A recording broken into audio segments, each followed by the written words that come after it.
내 땅을 더럽히지 말라. 레위기, 참 오늘 민수기 34장 어제 그 하나님께서 그 가나안 땅을 주셨어요, 선물로. 그래서 기업 분배를 하죠. 그리고 그 분배 원칙은 제비를 뽑아서 해라. 그리고 그 분배할 때에 제사장 엘르아살, 그리고 여호수아, 그리고 각 지파에서 하나님이 세우신 그 지휘관들을 세워서 함께 동역하면서 분배하도록 하라. 땅에 대한 이야기. 이제 하나님께서 모세가 죽기 전에 계속해서 다음 세대에 당부하는 말씀. 오늘은 그 땅을, 젖과 꿀이 흐르는 땅, 그 안식의 땅, 약속의 땅, 하나님의 선물과 하나님의 주권과 하나님의 동역자들이 함께, 또 백성들이 그 가나안 7족속, 그 땅을 더럽혔던, 우상을 더럽혔던 그 더러운 땅을 하나님께서는 참 깨끗한 땅으로 만들기를 원했습니다. 그래서 이스라엘 백성들을 제사장 나라로 삼으시고 거룩한 백성으로 삼으시고 그것에 들여보낸 거죠. 그래서 반드시 그 땅의 원주민, 그 우상을 섬기는 그들을 쫓아내라. 안 그러면은 너희도 함께 그 땅을 더럽히는 자가 되어서 그들이 너희에게 눈의 가시가 되고 옆구리의 가시가 될 것이니라. 그렇게 경고도 했죠. 그래서 오늘 그 가나안 땅 들어간 것만 해도, 요단강 들어간 그것만 만족하지 말고 그 땅을 깨끗하게 하라는 겁니다. 왜? 그 땅은 하나님의 땅입니다. 아멘. 내 땅이다. 내 땅이다. 그래서 여기 34절에 너희는 너희가 거주하는 땅, 가나안 땅이죠. 내가 거주하는 땅. 너희가 거주하는 땅이지만은 그 땅에 누가 거주한다? 내가 거주한다. 아멘. 우리 교회가 땅으로 이야기한다면 이곳에 우리가 예배하며 우리 삶의 모든 근원이 여기서 있습니다. 근데 우리만 거주하는 게 아니고 하나님이 거주하고 계십니다. 아멘. 40년 광야 생활, 42개 정거장마다 원망하고 불평하고 넘어지고 자빠졌지만 하나님이 한 번도 떠난 적이 없어요. 임마누엘 정거장, 에베네셀의 정거장이 되었던 것처럼 광야뿐만 아니라, 광야에서도 뿐만 아니라 가나안 땅에서도 내가 너희와 함께 거주하고 있다. 여러분 집을 땅이라고 생각할 때 더럽히지 마십시다. 아멘. 그 땅에 누가 계세요? 하나님이 거주하고 계세요. 우리 세 식구, 네 식구만 거주한 땅이 아니에요. 나 혼자만 거주하는 땅이 아니에요. 그래서 너희는 너희가 거주하는 땅, 34절 다시 보면 내가 거주한 땅을 더럽히지 마라. 나 여호와는 이스라엘 자손 중에 있음이라. 오늘 우리만 예배 드리는 게 아니에요. 이 가운데 하나님이 계십니다. 하나님을 봐야 돼요. 하나님이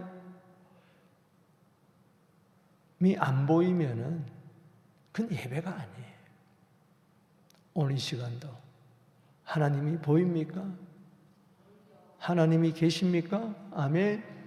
하나님 앞에서 말씀하고, 저도 그렇고 우리가 모든 삶의 영역에 하나님이 계신다. 코람되어 그분 앞에서 살 때에 비로소 우리의 삶이 더러워지지 아니하고 거룩해질 줄로 믿습니다.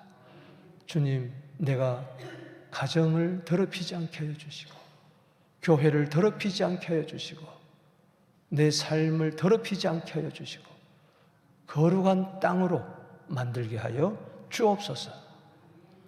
이 땅에 예수님이 피를 흘려서 속죄하셔서 만든 땅입니다. 오늘 본 말씀은 레위인에 대한 이야기, 땅을 더럽히지 않기 위해서 레위인에 대해서, 땅을 더럽히지 않기 위해서 도피성에 대해서, 그리고 마지막에 땅을 더럽히지 않는 것이 뭔가에 대해서 여기 잘 설명을 해주고 있어요. 그래서 1절에서 8절은 레위인의 기업, 그 다음에 9절에서 28절까지는 도피성, 그리고 29절에서 마지막 절 오늘 4절까지는 바로 땅의 성결에 대해서 이야기하고 있습니다. 따라합시다. 레위인, 도피성, 땅의 성결, 이것을 여러분들이 중심으로 오늘 성경을 풀어야 됩니다. 물론 그 한복판에는 구속사를 이루고 계시는 예수님이 계시죠. 그래서 레위인들을 기업에 대해서 여기 먼저 1절에서 여기 8절까지 이야기하고 있는데, 그것은 한마디로 레위인들을 잘 섬겨라, 즉 성막 봉사자들을 잘 섬겨라, 이제 그 이야기를 하는 거예요.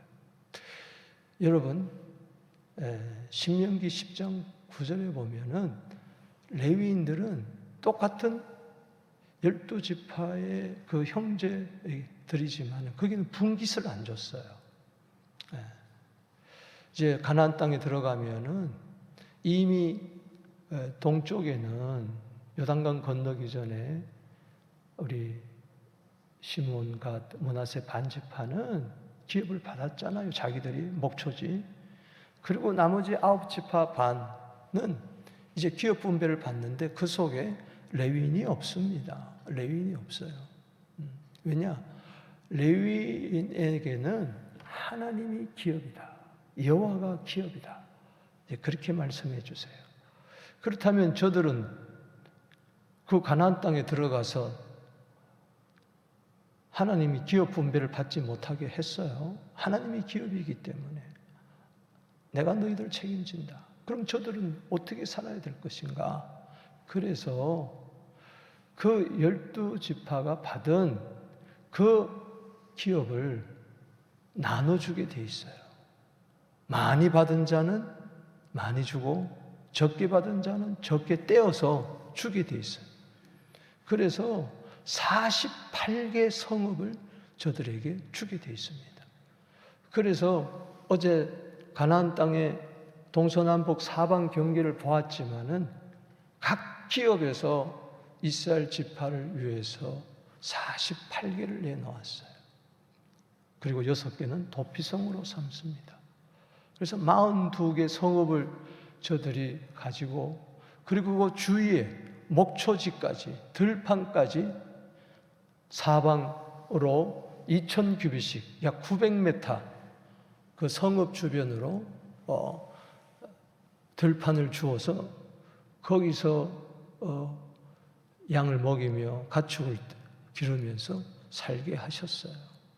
그리고 아시는 대로 레위인들은 뭘 하는 겁니까? 성막 봉사자고, 그리고 저들은 그 각 지파에 들어가서 흩어져서 들어가서 하나님의 말씀, 율법을 가르치는 그런 말씀을 잘 가르치는, 율법을 가르치는 자들이 바로 레위인이었어요. 성막 봉사자고 말씀 봉사자였어요. 그래서 그 땅 전체를 더럽히지 않도록 백성들이 거룩하게 유지할 수 있도록 흩어져 가지고 요단 동편에도 요단 서편에도 가서 다 그 땅을 깨끗하게 이스라엘 백성들이 정결하게 그렇게 관리할 수 있도록, 즉 우상을 섬기지 아니하고 또 서로 싸우지 아니하고 서로 죽이지 아니하도록 그렇게 관리하도록 했던 겁니다. 그래서 레위인의 역할이 바로 뭐냐? 오늘 본문에 비추어서는 그 땅을 뭐요? 정결케 하는 그런 사명들이 있었어요. 그렇기 때문에 레위인들을 잘 섬겨야 되는 거예요. 저들이 먹고 살 수 있도록 책임을 져야 되는 거예요. 예를 들어서 레위인들이 기업이 없어요. 하나님 땅 분배하지 않았습니다. 만약에 이스라엘 백성들이 지파들이 제비 뽑아서 다 비업받는데 하나님이 모세를 통해서 주라. 근데 주지 않으면 아유 내 소유인데 아까워서 안 준다 그러면 그들은 뭐 먹고 사는 거야. 제사장도 레위인이고 대장도 레위인이고 다 레위 지파 사람들이에요. 제사를 섬기는 사람들, 물동이를 가지고 나무를 패고 뭐 불을 지피고, 이거 성소에 들어가는 사람만 아니고 성소 밖에서 마당에서 일하는 사람들이 얼마나 많았겠어요. 또 말씀을 교육을 하는 이들을 내버려 두면 안 된다는 거죠. 여러분, 느헤미야 시대 때에 사람들이 레위인을 관심을 두지 않았어요. 이스라엘 백성, 우리 이미 배웠지만 이스라엘 백성들이 11조를 가지고 헌물을 가지고 저들은 살았어요. 그런데 11조를 안 드리는 거예요. 헌물을 안 드리는 거예요. 그러니 뭐 성전에서 찬양 사역하는 자들 뭐 등등 제사장들 전부 다 그냥 벗을 성인을 다 벗어 던지고 밭에 나가서 곡괭이 잡고 일을 했어요. 이걸 고친 사람이 누구냐? 느헤미야입니다. 그래서 오늘 레위 지파가 그냥 단지 생계 위지를 위해서 도와주라는 게 아니고 저들이 그 땅, 가나안 땅을 더럽히지 않는 이 일을 백성들에게 잘 가르치는 자들이기 때문에 그들의 생계를 책임지라는 이야기인 것입니다. 자, 여기 하나님이 이 모세를 통하여 모압 평지에서 말씀하십니다. 2절에 이스라엘 자손에게 명령하여 그들이 받을 기업에서 레위인에게 거주할 성읍들을 주라.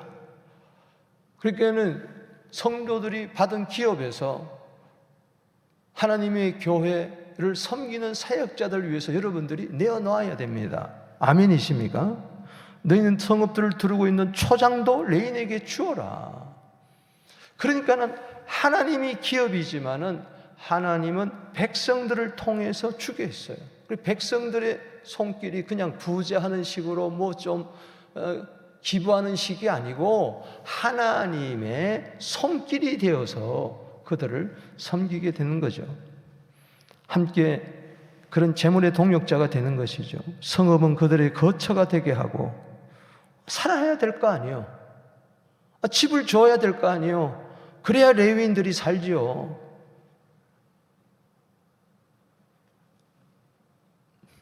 한국의 어느 교회 80된 목사님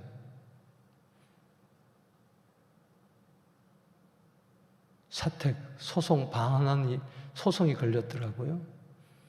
공동회 해가지고 통과시켜서 주택 소송 반환을 하더라고. 너무 내가 마음이 아파. 그때는 쌌겠죠. 옛날 40년 전에는. 그러나 40년이 지나고 나니까 그게 옳은 거예요. 그냥 내놓으라는 거예요. 세상이 이렇게 돼가고 있어요.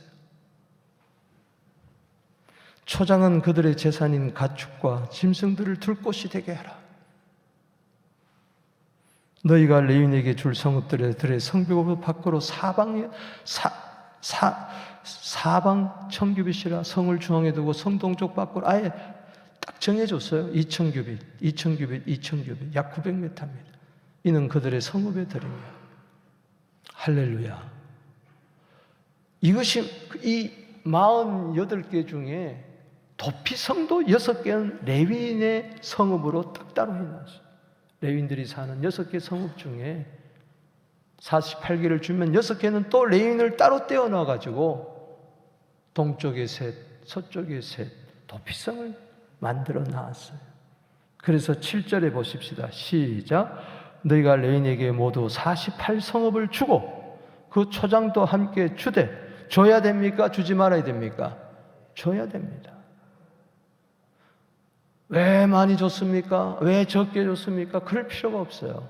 왜냐? 성경에 뭐라고 그랬습니까? 8절에 너희가 이스라엘 자손 소유에서 레위인에게 너희가 성읍을 줄 때 많이 받은 자에게는 뭐요? 많이 떼어서 주고 적게 받은 자에게는 뭐요? 적게 떼어주라. 각기 받은 기업을 따라 성읍들을 레위인에게 줄지니라. 우리 성도들 가운데 쉽게 이야기하면은 수입이 많아요. 그럼 많이 떼어서 내놔야 돼요. 그다음에 저 수입이 적어요. 그러면 적은 수입을 따라서 힘껏 레위인을 섬겨라. 왜? 단지 레위인을 먹여 살리라는 이야기가 아니고 그들의 생계에 책임져서 그 땅을 더럽히지 않는 그 사역을 감당할 수 있도록 함께 동역하라는 이야기인 줄로 믿습니다. 여러분, 신명기 25장 4절에 곡식 뜨는 소에게 망을 씌우지 말라고 그랬어요. 아니, 밭에 나가서 일을 하는데 여기다 망 씌우면 어떻게 일을 해요? 전쟁의 군인들을 보내놓고 그들에게 먹을 것을 주라고 한 이야기입니다.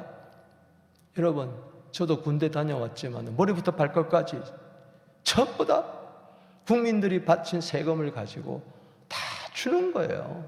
빤스 한 장까지, 난닝구 한 장까지 다, 양말 한 조각까지 다 주는 거예요. 안 주면 그들 어떡합니까? 여러분, 사도 바울은 고린도전서 9장 9절에서 이하에 보면 11절 이런 등지에 보면 어찌 소를 이야기하는 게겠느냐? 일하는 소에게 망을 씌우지 말라는 것은 어찌 일하는 소겠느냐? 하나님의 성전에서 봉사한 자들 섬기라는 것이 아니겠느냐? 그 이야기를 하고 있는 것이죠. 갈라디아 6장 9절에 가르침을 받는 자는 말씀을 가르친 자와 모든 좋은 것을 함께 하라. 아멘이십니까? 신령한 것을 뿌렸은즉 육의 것을 거두는 것이 과하겠느냐? 신령한 것을 받았으면 반드시 육의 것으로 섬겨야 된다고 했습니다. 왜냐? 이것은 하나님 나라를 위하여, 그 땅을 위하여, 거룩한 땅을 보존하기 위하여. 아멘. 크게 아멘 합시다. 아멘. 네. 뭐든지 우리는 성경의 원리를 따라서 우리는 살아야 되는 거예요. 여러분, 그 다음에 이제 9절에서 28절까지 이 도피성은 레위인들이 48개 성읍을 받았는데, 레위인들아, 그 중에서 6성읍은 떼어놓아라. 그래서 살인자가 그곳에 달려 들어오면은 피난처가 되어서 그들은 살게 될 것이니라. 그 대상은 사람을 부지 중에 살인한 자, 그리고 나그네도 거류민도, 즉 이방인들도 여기에 해당됩니다. 보호 조건은 대제사장이 죽을 때 비로소 도피성에 나와 자기 소유의 땅으로 갈 수가 있었습니다. 제한은 고의적인 살인자는 해당되지 않습니다. 부지 중에 실수로, 과실치사로 사람을 죽인 경우에만 이 사람은 도피성으로 들어갈 수가 있었어요. 여러분, 따라합시다. 도피성, 이거는 피난처라는 뜻입니다. 히브리서 6장 8절에 피난처가 나오는데, 피난처를 찾은 우리에게, 소망을 가지고 그 피난처를 향하여 달려가는 자들에게 이 피난처는 한없는 위로가 된다고, 안위가 된다고 이야기했어요. 그 피난처가 바로 뭐냐? 도피성. 따라합시다. 도피성, 피난처. 피난처 있으니 환난을 당한 자 이리 오게. 할렐루야. 죄인들의 도피처. 대제사장이 죽어야만 그곳에서 나올 수가 있습니다. 자유를 얻을 수 있어요. 그 대제사장이 누굽니까? 예수 그리스도입니다. 할렐루야. 뒤에 보세요. 28절에 살인자가 대제사장이 죽기까지 그 도피성에 머물러야 할 것임이라. 대제사장이 죽은 후에는 그 살인자가 자기의 소유 땅으로 돌아갈 수가 있느니라. 무슨 이야기입니까? 대제사장이 죽을 때까지 그 도피성 안에 있어야 돼요. 대제사장이 죽으면은 그 제사 정죄함에서 벗어나서 도피성 밖에 와도 자유함 속에 누구도 정죄할 수가 없고 삽니다. 이건 뭡니까? 대상 되시는 예수님이 죽어야만 하는 겁니다. 대장 되신 예수님이 우리 죄를 짊어지시고 십자가에 죽으심으로 말미암아 우리를 살려주신 줄로 믿습니다. 그래서 대장이 살아있는데도 도피성 밖으로 나가면 책임지지 않습니다. 여러분 항상 주님 품 안에 거하게 되기를 주 이름으로 축원합니다. 예수 떠나면 죽는 거예요. 그래서 살인자, 보복하는 자가 와서 죽여버려도 그건 죄가 되지 않는다고 이야기를 했습니다. 여기서 중요한 원리가 있는데 참 시간이 많이 가야 설명되는 이야기인데 그러나 간단하게 제가 이야기를 하겠습니다. 자, 11절에 너희를 위하여 성읍을 도피성으로 정하여 부지 중에 살인한 자, 따라합시다. 부지 중에. 도피성에 들어갈 자격은 누굽니까? 고의로 고살자가 아니고 오살자입니다. 부지 중에, 즉 실수로 인해 가지고 알지도 못하는 가운데서 사람을 죽인 경우를 말합니다. 죽이려고 하는 의사가 없었는데 죽였다는 것이죠. 15절에도 이스라엘 중에 그런 도피성들이 있으니 부지 중에 살인한 모든 자가 그리로 도피할 수가 있느니라. 그러나 16절 이하에 보면은 고의로 살인한 자, 즉 21절에 악의를 가지고 아주 악한 마음을 가지고 저거 죽여버려야 되겠다 하고 악한 생각을 품고 죽였다면 고살자는 이 사람은 용서함을 받을 수가 없다는 겁니다. 도피성에 들어갈 자격이 없어요. 그래서 다 재판을 다 해야 돼요. 두 증인 세워가지고 이 고살자는요 어떤 돈을, 미국은 뭐 돈 내면은 일시적으로 보석금 내면 나올 수 있지만은 뒤에 보면 알지만은 돈으로도 안 됩니다. 그 사람은 반드시 죽여버려야 됩니다. 사랑하는 성도 여러분, 놀라운 이야기는 누가복음 23장 34절에 예수님이 십자가상의 치렁 가운데 첫 번째 이야기가 뭐냐? 아버지, 저들을 사하여 주옵소서. 자기들의 하는 일을 뭐요? 알지 못합니다. 뭐요? 고의적인 살인자로 이야기하지 않습니다. 뭐랍니까? 저들이 알지도 못하는 사이 가운데 죄를 저렇게 지었습니다. 하나님 용서해 주세요.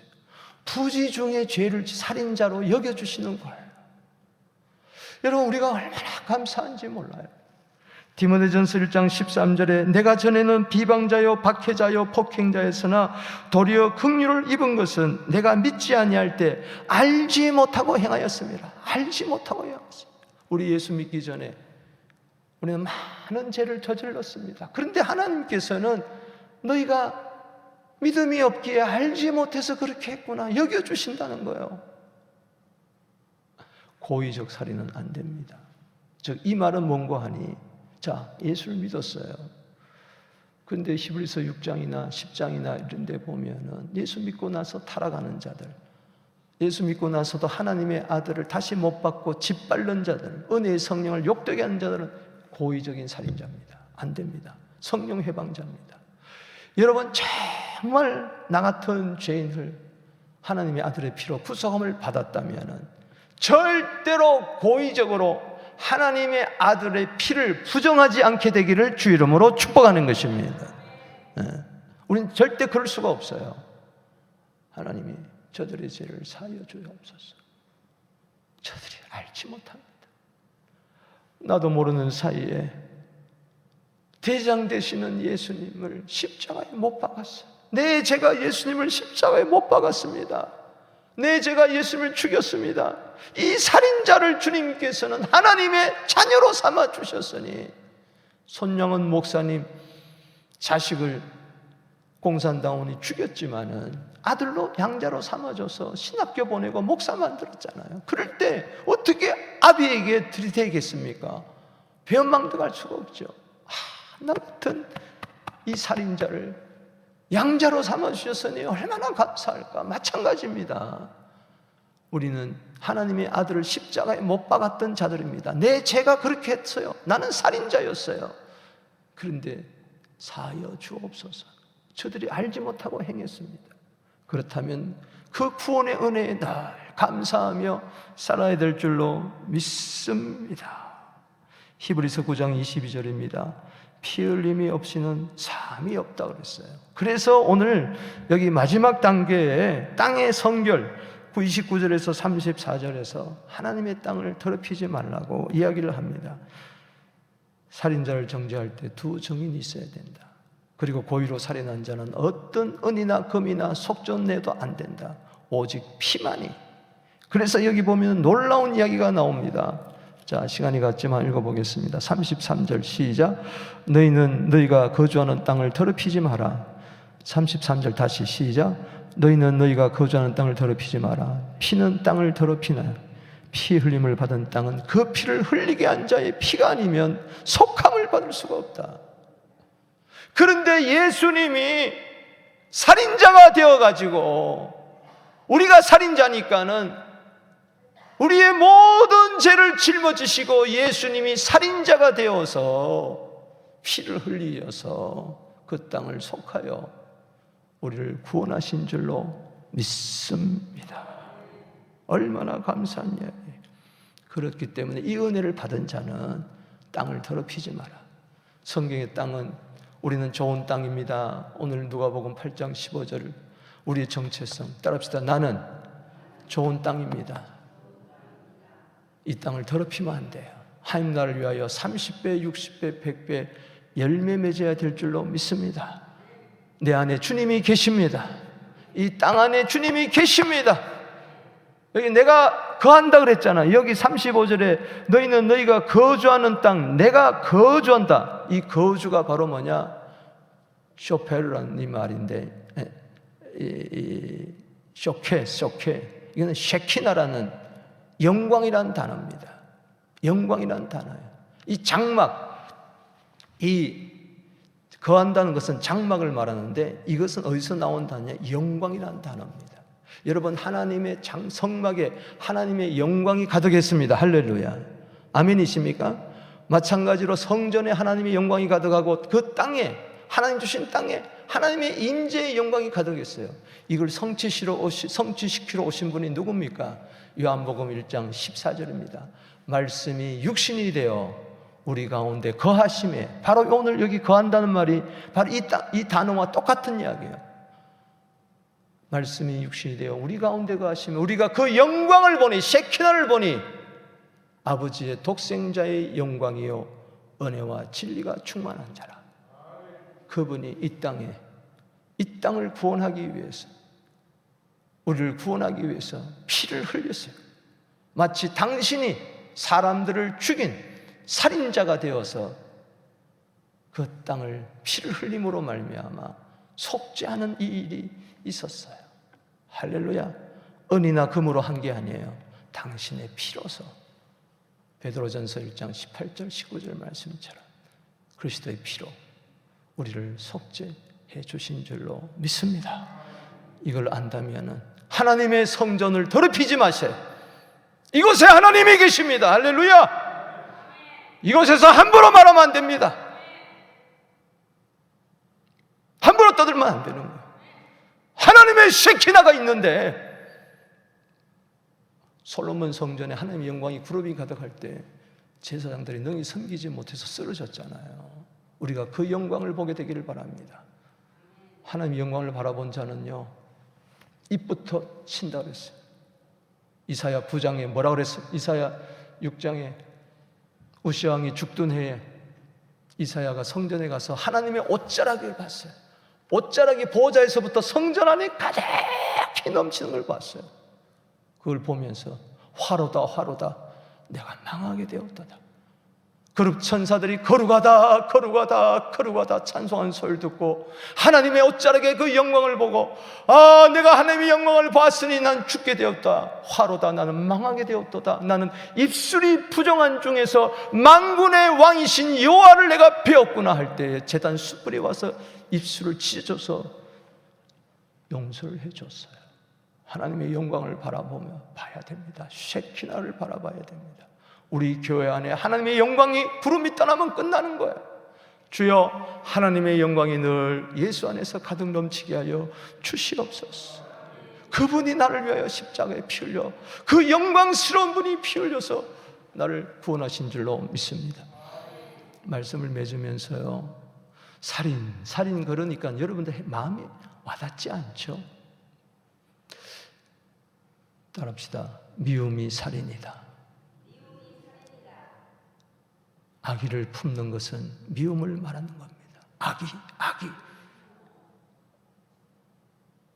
여러분 절대 미워하지 마세요. 부주중의 실수로 죄를 질 수가 있지만 미워하면 안 됩니다. 교회를 미워하면 안 되고, 목사를 미워하면 안 되고, 장로를 미워하면 안 되고, 서로를 미워하면 절대 안 됩니다. 아멘. 요한일서 3장 15절 16절입니다. 형제를 미워하는 자마다 살인하는 자니, 살인하는 자는 영생이 그 속에 거하지 아니하는 것을 너희가 아는 바라. 그가 우리를 위하여 목숨을 버렸으니 우리가 이로써 사랑을 알고 우리 형제들을 위하여 목숨을 버리는 것이 마땅하니라.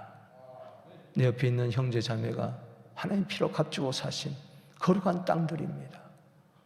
우리는 궁극적으로 땅을 더럽히지 말라 그랬는데 이 땅에서는 그게 이루어질 수가 없어요. 언제 이루어지느냐? 새 하늘과 새 땅. 할렐루야. 처음 하늘과 처음 땅은 다 사라지고 새 하늘과 새 땅, 예루살렘의 임마누엘, 우리와 거하시는 그 땅, 영원한 거룩한 성 예루살렘, 그 거룩한 성아, 그곳에 들어갈 줄로 믿습니다. 한 사람도 다치지 않고 다 그곳에 들어갈 줄로 믿습니다. 고의적인 살인자가 아니라, 오살자가 아니라 우리는 고살자가 여겨주셔서 그곳으로 들어갈 거예요.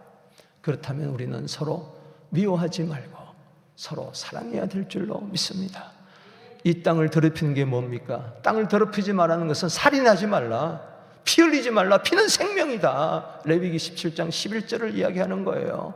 절대로 우리는 살인한 자, 즉 미워하는 자가 되지 말고, 교회 안에서 골로새서 3장 13절에 그리스도께서 우리를 용서해 준 것처럼 용서하고, 에베소서 4장 마지막 절 32절 말씀처럼 서로 친절히 하고 서로 불쌍히 여기고, 하나님이 그리스도 예수 안에서 우리를 용서한 것처럼 서로 용서하라.